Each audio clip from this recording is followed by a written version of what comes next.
Yes, everybody, Russ the West End Network. I hope you're all safe and well. If you're new, give it a like, give it a comment, give it a share, give it a bloody good subscribe. The Premier League is back and it's live. And we travel to Villa Park on Sunday. Going to be a big game. Going to be a big game, I think, particularly if you watch my little show I did this morning about everything. It's best about everything in terms of the Champions League and the high possibility of us being awarded a fifth spot in the Champions League. So, for the likes, I think of us, Brighton, Newcastle, Villa, was you? Yeah, was it you? Probably. Probably. Sorry. One of Flo's, Prezzi's probably. Anyway, so yes, it could be a real sort of really interesting game on Sunday. I think really interesting game. I think there's going to be lots of interesting. Actually looking across the whole Premier League, there's some great games coming up. Great games coming up this weekend, and I think ours is one of them. I think Man City, Brighton. Obviously, you've got Liverpool, Everton. And I think it's going to be fun. I think it's going to be a really good game. Wait, let's just put this on jump on. So we've got this guy. So we've got the Dave Moyes press conference coming up a bit later on. It doesn't look like a sample letter. Can you check what it was for? As looks okay. Can you check what it could have been for? It looked like a sign for letter. Might have been some autographs I was waiting for. Right, anyway. So yes, sorry, absolute miles away. Let's go through the chat and see what we got. So there's loads of interesting stuff coming up this weekend, and we'll have all the fun of the fair in terms of the watch along and stuff like that. Starting 11 shows, all those bits and bobs. Michael, hope you're well. Matt, hope you are well. Jay's in the house. I'm hoping we keep hold of Kudus. Kudus ain't going anywhere. Well, we'll find out from Dave Moyes' press conference, but I assume that everyone is going to be everyone's going to be okay. Everyone's going to be okay. We might have a fully fit squad. The people who were due to being who were injured, like Fabianski, Cresswell, Ben Johnson, likelihood was they wouldn't play on Sunday, but they seem to all be okay as well. So we'll see. Danny, hope you are well. Surreal, everyone rested up after the international break. Good to see you. I know I'm muted, but I should be all right now. Waiting for him to become outstanding. That's when the problems will start. Although, if you read Kudus's agent saying that he was looking at. Like Chelsea were really close, but they never offered the right deal or something like that. Very strange. Scott, good morning to you, sir. 5:30 here in Canada. Everyone ready for the break to be over? It is indeed. Thank God. Our best chances of ECL is winning the Europa. It is indeed, Michael. It is indeed. Although I think maybe it's a step too far for us, in all honesty. I think, realistically, if we, I still think Carabao Cup for me. I think Carabao Cup's a great shout. So I think we've got a good chance. So we'll see what happens. Thank God the Premier League is back and everyone indeed. It is, yeah, thank God. It could be. So I'm trying to.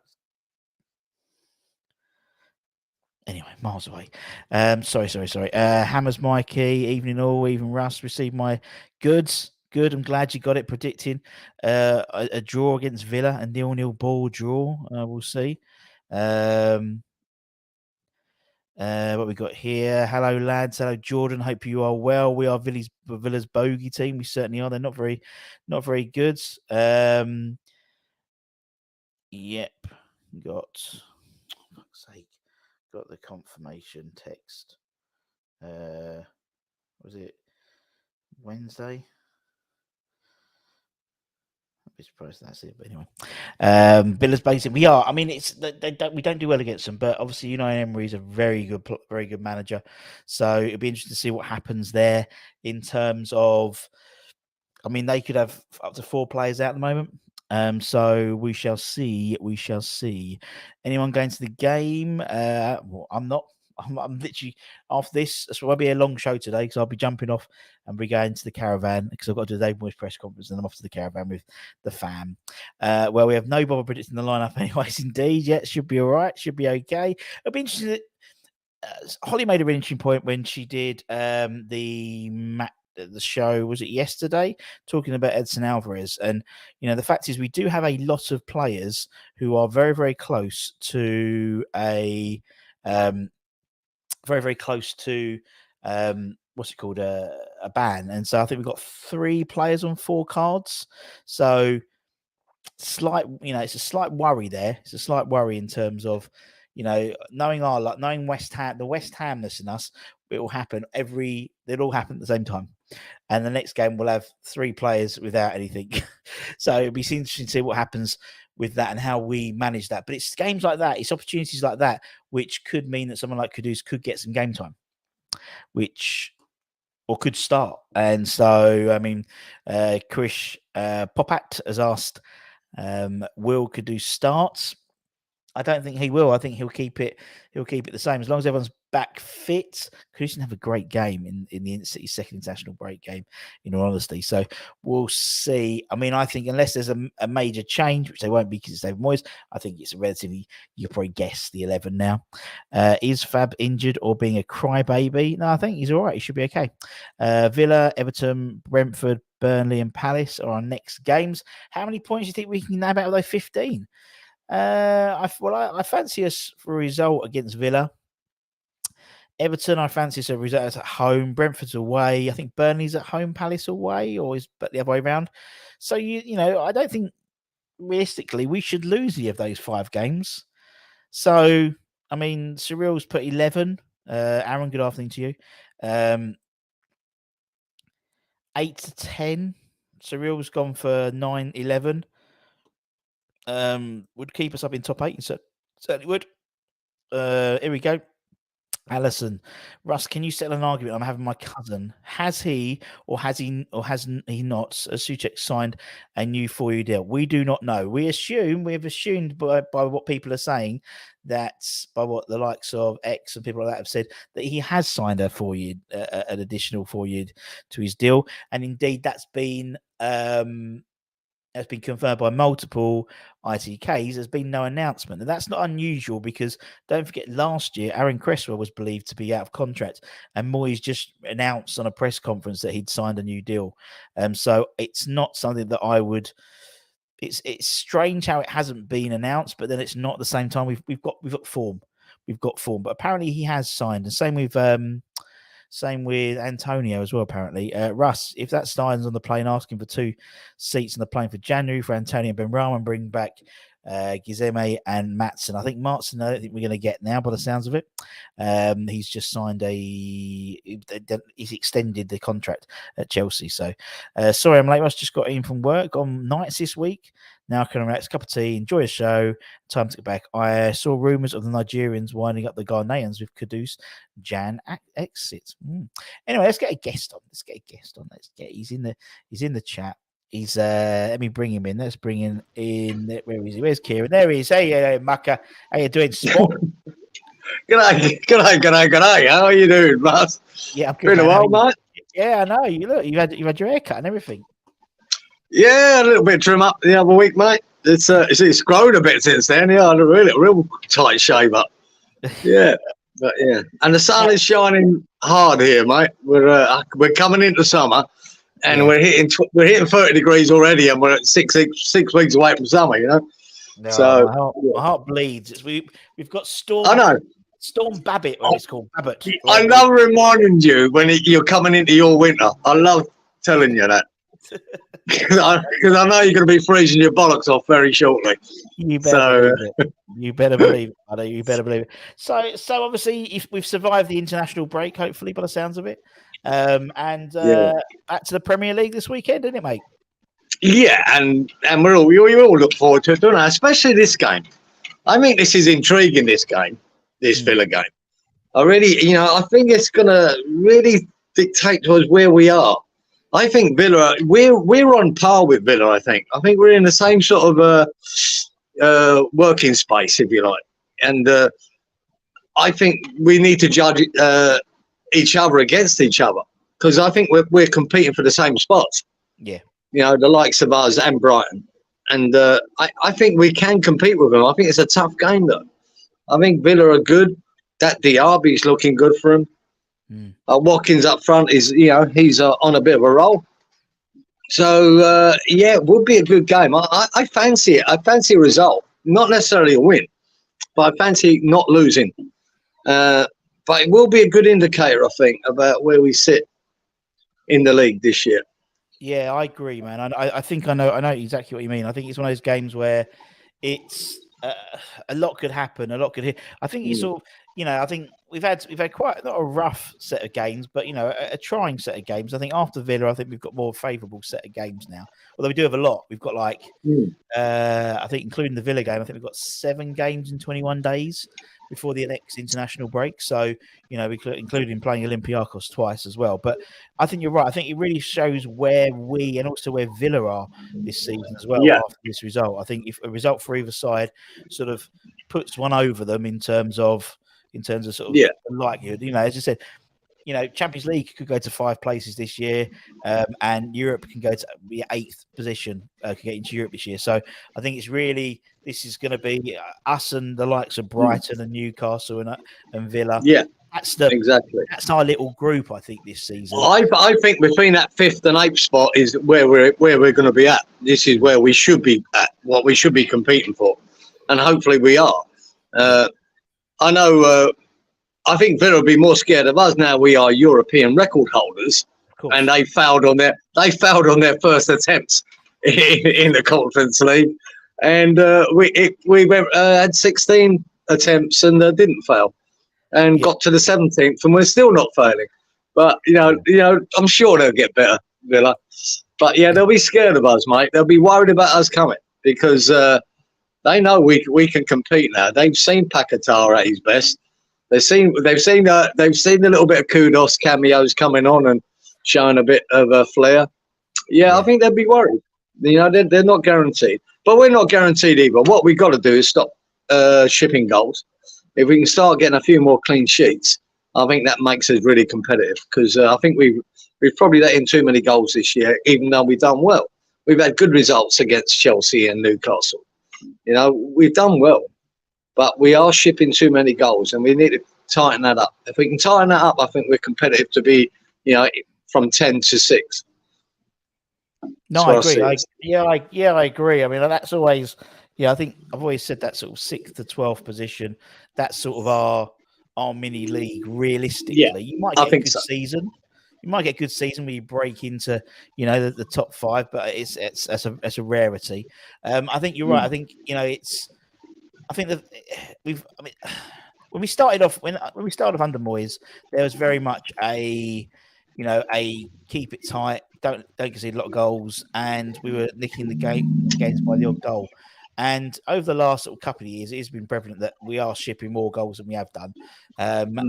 It's interesting that I think we're coming into January now with so many players we've been potentially moving out as well. The likes of Zuma, the likes of Aged could be moving to the Saudi Pro League potentially. We've been linked with loads of centre backs, it seems, already. I think you definitely see some movement in our sort of back four and our come January. I think.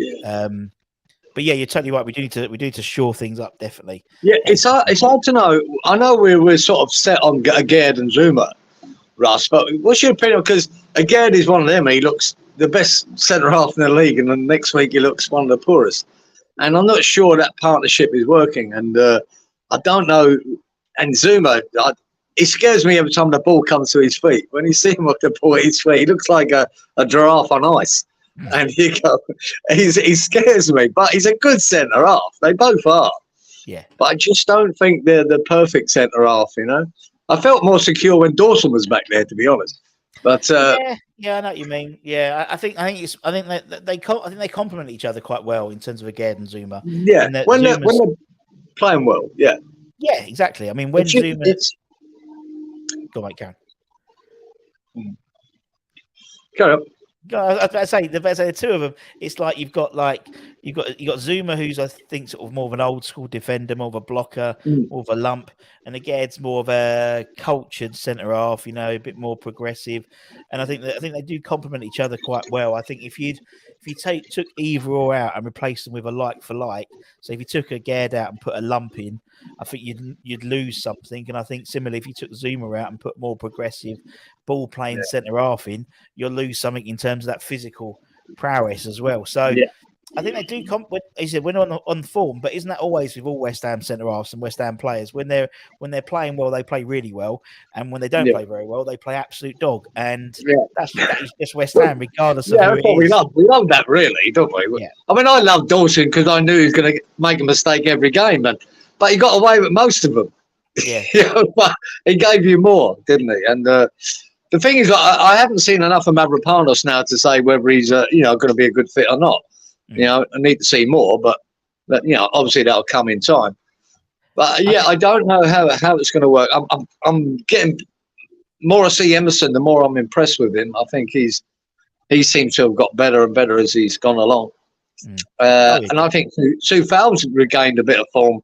I think he's done really well since in the beginning of this season. But we're still leaking goals, and I just like to tighten up and have a couple of more clean sheets. That would be ideal. And when I look at the furore about Phillips at Man City and getting picked for England, and then you wonder, he has to leave Man City in January. If he wants to continue his England career, really, he has to leave Man City in January. Think he'd be an option, or don't we need another one of him? I don't think we need another one of him. I'll be honest. I think for me, I don't think we need another one of him. I think we sort of midfield is one of the areas I think we are sorted. To be fair, bar any sort of issues in terms of suspensions or anything. I think we're sort of okay there. I think for us, I think for me, it's definitely to give Emerson some support at the left back. That's where I want to, and both fullbacks. I think Soufal as well. I think both of them need some backup and some competition as well. And still want another centre half, and the goalkeeper situation slightly worries me now in terms of if Fabianski, he'll be going in the summer, or if not earlier.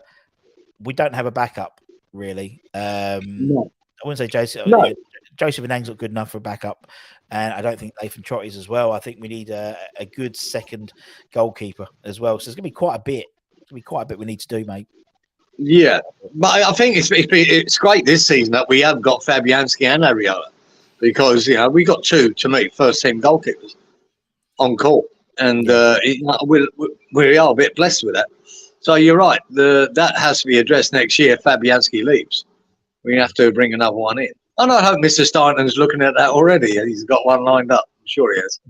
Well, I'm sure. I mean, that's the difference. That's the difference from previous regimes in that, it's not going to come as a surprise that that Fabianski is going to go. So it's almost like we talk about the Brighton model quite a lot, don't we? In terms of they sell a player and bring the next one in. That's how it looks like we're becoming more set up to do that now. So it literally will be, Fabianski goes, there'll be another young goalkeeper coming in, or a good backup. I think in years past, Russ, we sort of got to the summer window and then what do we need, instead of the previous year going right, what do we need now for next year? And I think that Steynton brings that to us. I think he's probably the best signing we've made. Definitely. If he's looking always, I mean, then it's not so scary losing players, is it? When you think he might have an option.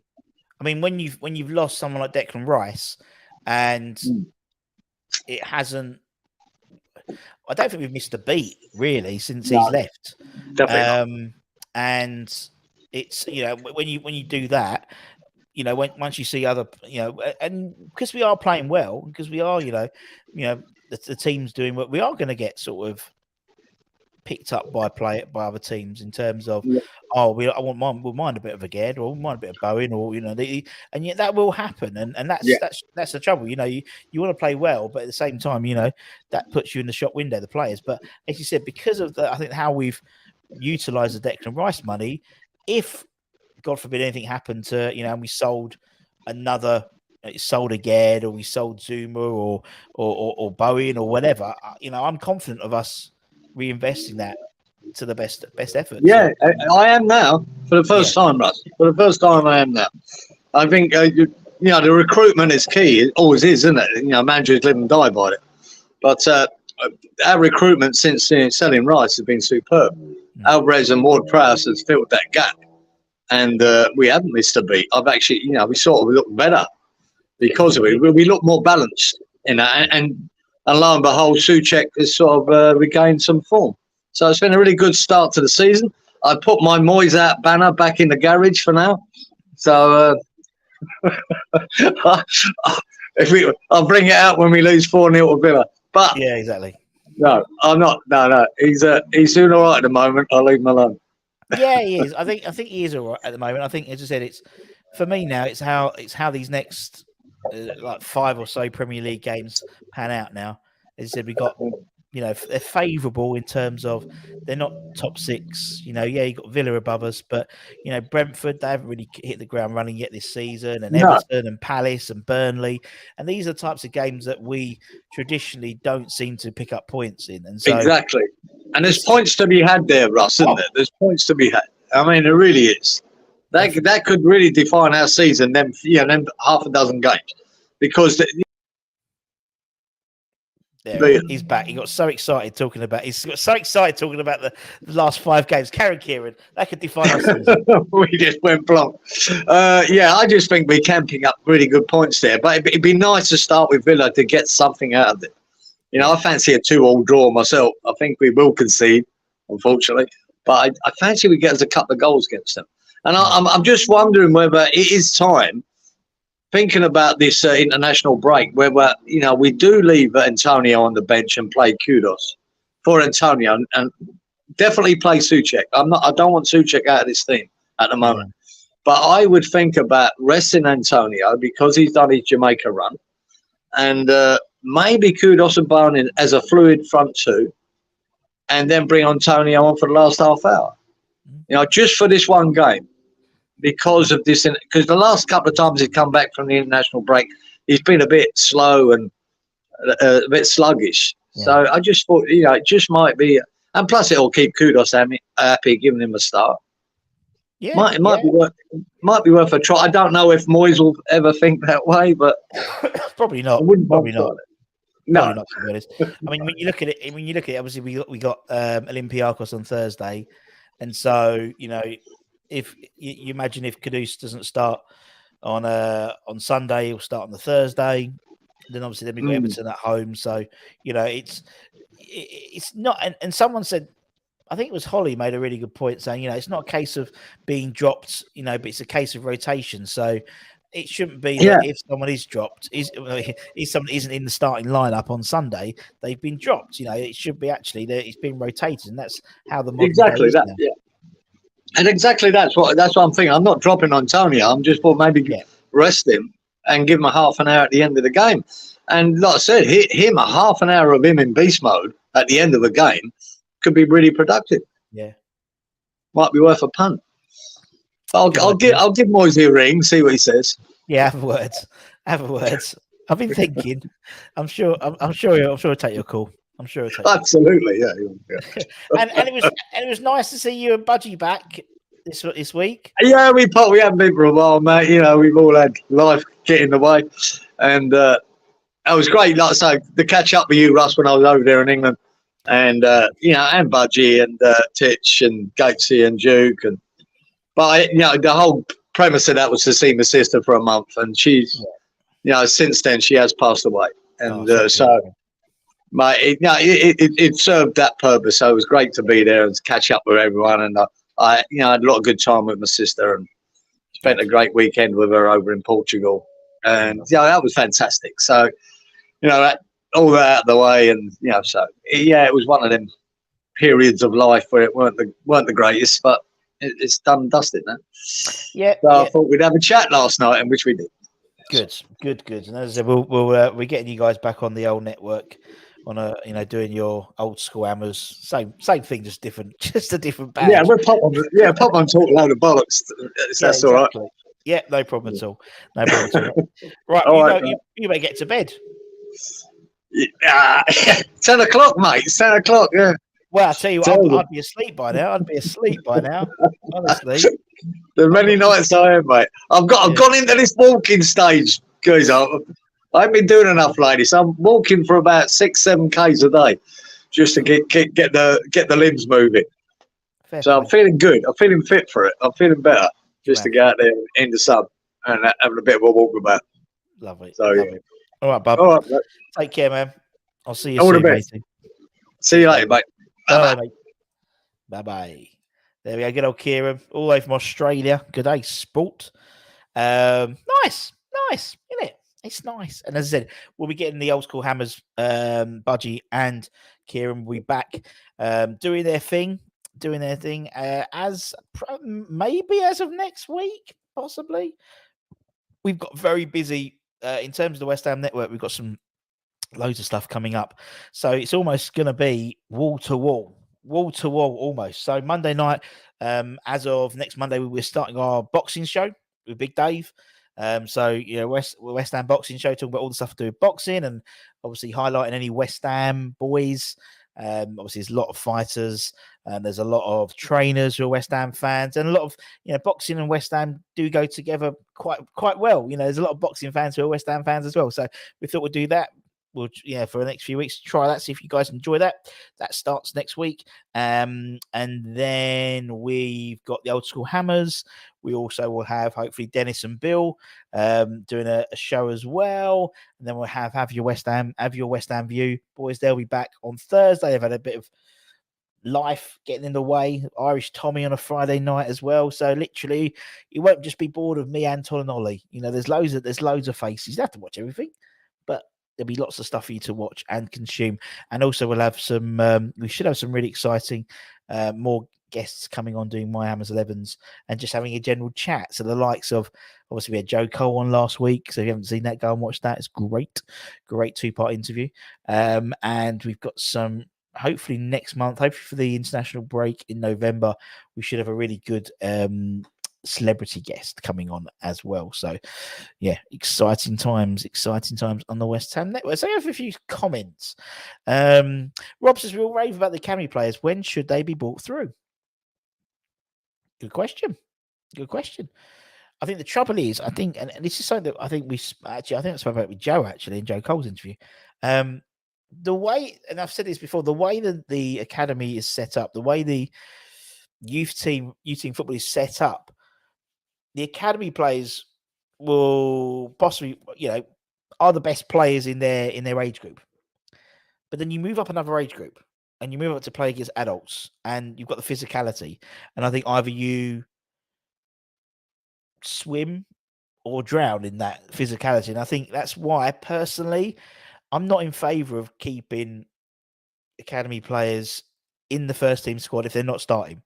If they're getting 10 minutes here or nothing here, they're not getting picked for this game, on the bench for that game, might get 2 minutes there. What's the point in their development? There's no point. For me, I'd rather someone like, you look at Freddie Potts, look how well he's doing at Wickham. He's got out there, he's absolutely smashing it. The Wickham players are in love with him. They call him the young Cesc Fabregas. That's not a bad thing to call him.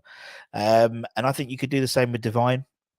I think he could get a really good, maybe a championship side or a really good League One side, football in League One side, and just get some games under his belt against, big experienced defenders. I think that will do the power good. Same as Callum Marshall.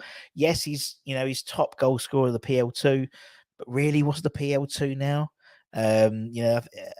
I don't know if they start this year with no relegation or promotion. It's like, what's the point? So I'd rather them play some competitive football and get some reps. Yes, if we had a favourable FA Cup draw, they might get a game there. But again, is that going to really help their development long term? I don't think it will. Look at someone, Freddie Potts. Freddie Potts is going to come back, and he's going to be a situation where Connor Coventry would have moved on. Freddie Potts comes in, takes his spot in the squad, and has got 20, 30, maybe 40 first team games under his belt. Perfect. That's exactly how it should be worked. I think the academy players are in the squad mainly to keep their homegrown. Yeah, you're probably right, mate. If I'm an academy player, if a player is good enough in the squad, they should at least in my opinion, if the academy player is good enough, they should be in the squad at least just to get experience. Yes, understand that, but continually no. There's no point. There's no point Divine Mbama sitting on the bench every game. He might get a minute here. He might get 5 minutes there. Or he could be still playing in the PL2 or on loan and getting scoring. So when he is called upon, he's match fit. You can be fit on the training ground, but still fit on the training ground and being match fit. Antonio thinks he's undroppable because he gets comfortable and just seems to go through the paces in some games. Yeah, I tend to agree. Khalid's been playing on this side of the pond as well as Antonio. He certainly has, and Alvarez as well. So I think they're all going to come back a little bit tired. The way he talks, you'd swear he is a 30-goal season striker. For me, youth team players need to go out on loan. Let's revert back to combinations with a proper reserve team where you play with men and toughen up on 23 ball is pointless. Exactly what I'm saying, Kim. Exactly what I'm saying. For me, it really is pointless. It really doesn't help us. Well, not us. It really doesn't help the development of the players. And we always hark back to the a episode on the Fozcast, Ben Foster, basically saying to young kids, go out on loan, go out on loan, go out on loan, go out on loan. If any opportunity, go out on loan. Because that's what it is. We've had, and again, you can go back through our back catalogue of West Ham ex-players. We've had a lot of players who maybe might have had one game for West Ham in youth team academy players and moved on elsewhere. The likes of Adam Newton, the likes of Izzy Ikipen, the likes of Lee Hodges. And these guys could have, Hodgie, I remember interviewing him and he said Harry basically wanted him to stay. He wanted him to hang around and he'll be around the squad and he'll do this. But he didn't want to do that. He didn't want to do it. Once you get the taste for first team football, that's all you want is first team football. And so he went to Scunthorpe and had a very good career. Same as Izzy. Izzy was like on the peripherals of getting into the squad, got injured, came back. They'd already signed more players and people like that. So he decided to move, went to Swansea, had a great career at Swansea, a couple of 100 games, I think he played at Swansea. Adam Newton, the same, went to Portsmouth. So, to me, it's a really difficult situation, I think. And I remember talking to Tim Breaker about it, and he was saying, because he did a lot of scouting, particularly for kids, and he was saying the same thing. He was saying that basically, what's the point in us developing a player in the academy and taking them through and putting out for board and all this other thing when as a chairman could go to France and get someone who's the same age, who's got 100 League games. They do bleed in. It seems in France particularly, they do bleed through the academy players at a greater rate than they do in the Premier League. It might be money. It might be the fact is we can, as a Premier League, we can afford players. We can afford players to go out and get, and go and buy these players. And maybe the likes of Liga, we know the money's not there, and so they might not have the same financial clout to do that, apart from obviously the Paris Saint-Germains of this world. Possibly. Maybe there's too much money in the game, and that's why the development of youth team players isn't as great. And people go, oh, what about this club? What about this club? There'll be exceptions to the rule. But if you look across, the Premier League, and maybe I'll do some of it, maybe when I'm in the caravan over the weekend, me and Tom can go through and we can look at some of the players, we can look at some of the sides, in terms of maybe the teams that are playing on Saturday. How many of the teams that are playing on Saturday over the weekend in the Premier League have academy, homegrown, their own club academy players in there? City, Foden, people like that. Arsenal, you might have one or two. Everyone will have one or two in around the squad. But you don't get. I mean, anyone who's watched the David Beckham documentary, that was, and you saw the impacts that Alex had on him. Joe Cole says exactly the same thing about Sir Alex, almost word for word in terms of how he sort of not schmoozed Beckham, but how he sort of took Beckham under his wing. He did the same thing with Joe Cole when he was 15, 16 before he signed professional West Ham. So, Russ, do you think Heggie should step up if needed in a crisis? I think he could do. I think, again, going out on loan. He's out on loan. He's at Stevenage, isn't he? I think that's what you want as a goalkeeper. Nathan Trott, he's playing in the Danish top flight. He was in the second division, but the side he played for got promoted and they got him back in. Joseph Lane did it, played for Derby for a little bit, I think. So that's how it should do.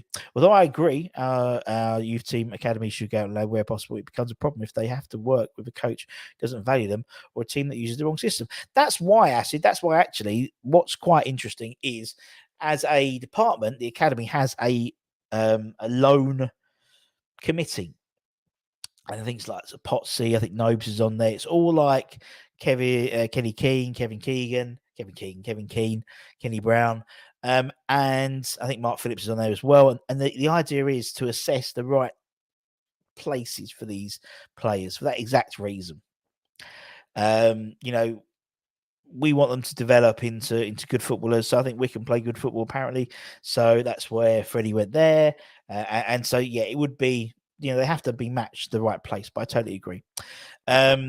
Rio, Frank, Michael, Jermaine, Glenn, Mark, all had loan spells, some more than one. I know it's a different time, but it's a concept, it's the same, and it can help the development massively. I totally agree, Ken. Totally agree. And that's exactly what you want, isn't it? And that's why I think you come to a point where it's probably very similar now to where it was in back in their day, in terms of, you had a lot of seasoned professionals, and academy players weren't breaking in at the regular event. Obviously, one or two, occasionally, but we had that such impact. And you're probably right, because they all were on loan. I know they didn't all come in the same time. Jermaine was a little bit later on, but still, it's the likes of Rio, Frank, Carrick, particularly, and then Joe comes along, Glenn comes along, Mark. Actually, Joe didn't go out on loan, but it does give you that extra, and and I think going out on loan shouldn't be a dirty word. It should actually be, there's a club who want you to. They know you're not the perfect player yet, but they want you to play for them. So actually, it should be a good thing that they get in game time. Someone like Callum Marshall. Callum Marshall was a fantastic footballer, really good, but he's playing in his age group. You want to see him, they was, I think, talking about going to Huddersfield or someone like that. Yeah, that would really cut his teeth. It'd be great. Clayton, yeah, great player. Same as Ollie Scars, George Earthy. They've got 3 or 4 really good players. And that's not even talking about the likes of Callum Marshall, Patrick Kelly, people like that as well. This is why, unless you're exceptional or versatile, you struggle to get the West Ham first team, in my opinion, at this moment of time. I don't just think it's that, Ken. I think it's anywhere. I think you have to be, to be a youth team player, you cannot be an average player to break into your side's team. You have to be exceptional, like Mr. Rice. You have to be exceptional. You have to force your way in.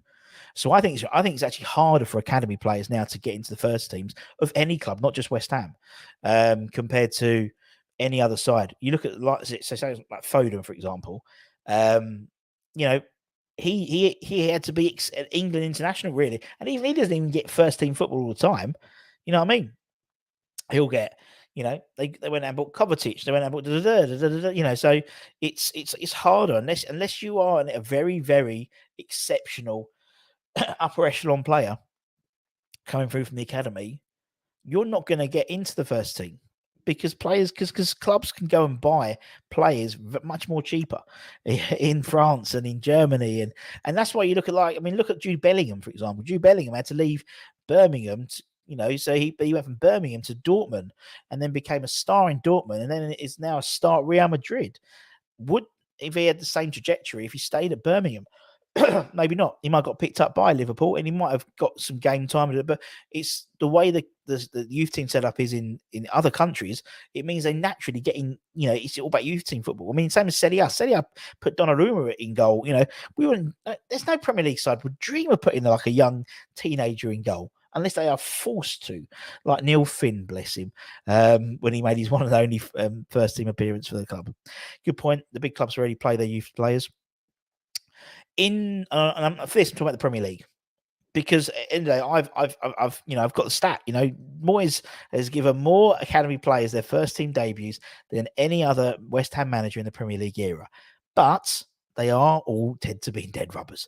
So obviously the FCSB game and various others in the Europa Conference League and the Europa League as well.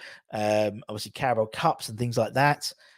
That's not development for me. Development is when they become an established first team footballer, when they've made 50 appearances in the Premier League for their club. So, like Ben Johnson, technically, he's an established Premier League player in the West Ham squad, same as obviously Declan Rice was. Bex to Preston and play with Moyes. He did a deep D. Heggie not getting much game time, plays the odd game. Well, then that's that.